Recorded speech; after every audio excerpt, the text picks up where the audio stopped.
ကိုပေါက်တဲ့တွေအများကြီးထဲကနေ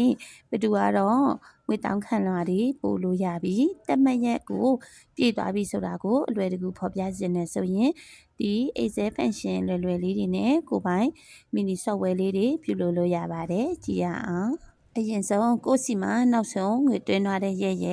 ကိုရှိမှာငွေတောင်းခံမဲ့ရက်လေးတွေကိုတော့ရိုက်ထားပြရမှာမယ်ပြီးတော့ကိုက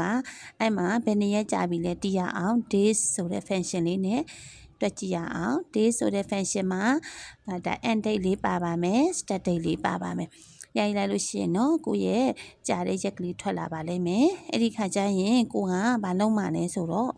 ရက်30ထက်ကျော်ရင်ငွေတောင်းလာကောက်ခံမယ်လို့သတ်မှတ်လိုက်ပါမယ်if function လေးတောင်းပြီးတွက်ကြည့်ရအောင် if function တောင်းပြီးတဲ့အခါမှာကြာချိန်လေးကိုယူလိုက်ပါမယ်ရက်30ထက်ပိုရင်ဖြစ်တဲ့အတွက်ကြောင့် greater than 30ပါ value is true မှာတော့ဒီချက်တို့ပို့ချင်တာက invoice ဖြစ်တဲ့အတွက်ကြောင့် invoice လို့ရေးလိုက်ပါမယ် value is false မှာတော့ blank ကိုပဲထားလိုက်ပါတယ်အဲ့ဒါဆိုရင်22ရက်မို့လို့ blank ဖြစ်နေပါတယ်